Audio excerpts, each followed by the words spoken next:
Now, the tax deadline is fast approaching, and we want to make sure you maximize your potential return and avoid some common pitfalls. Here with us this morning, Mark Lloyd from the Lloyd Group to help us on our way. Mark, good morning. Thanks so much for being here. Good morning. Nice to be here, Mark. All right, let's talk about some common mistakes first of all. Number one, not taking enough withholding from a paycheck during the year. Ouch, this can really hurt at tax time. Yeah, we're seeing that this time of the year. We're getting a lot more calls now. Can you increase our withholding from last year? And the reason being because, maybe some people are making a little bit more money this year. The economy's a little bit better. Right. So not enough withholding's being done. And at the end of the day, if you haven't withheld at least 110% of what you withheld last year, the IRS can assess a penalty on your tax return. So you want to make sure you're withholding enough during the year to avoid that penalty. Okay, let's talk about not having enough cash accessible to make tax payments when they're due. This can be a headache. Absolutely. If we're commission-based or we're self-employed,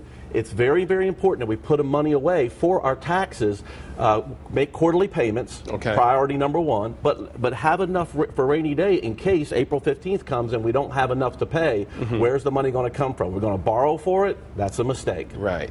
Can you get penalties if you don't pay Absolutely. on time? You have to, again, same rules apply if you're self-employed. Now let's go the opposite way. Let's say that we have been doing a lot of extra withholding, and at the end of the day that we find out we get a big refund. Well, that works against us because the IRS has been holding our money and they've been paying us a big whopping 0% interest while they've been holding it. So we want to have our own money and then plan it out and strategize it. Right. We should always get second opinions, and we do that with medical. We do it with our car. Why don't we do it with our tax returns? I know, because this is a big, we pay more in taxes per year than we do any of the other things. So why not get a second opinion and take advantage of every write-off we can, because the tax system is complicated. Right. All right. Let's talk a little bit about some quick fixes. Absolutely. Things you can do to minimize your liability.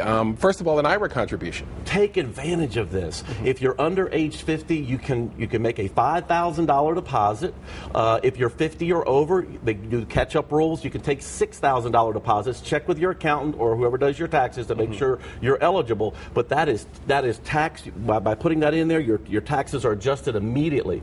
And if you're not concerned about maybe saving on your taxes for this tax return, take advantage of Roth IRAs. Okay. Because we know that with all the government spending that's happening right now, chances are taxes are going to go up, and that pot of money that you're creating with a Roth IRA is tax-free money in the future. Yeah, real quick before we go, credit for prepaying certain tuitions. I didn't know you could get that. Timing. It's all about timing. Right. So if we're like last year, if we prepay for the 2011 semester, we get that tax write-off for 2010. Now, it's too late now, but we can work on that for next year. So some of these tips can be carried on for this year to affect us for 2011 taxes. Right, because this is an ongoing process. Absolutely. Yeah, you're building wealth and trying to hold on to it. Absolutely. All right, Mark, thanks so much. Great stuff.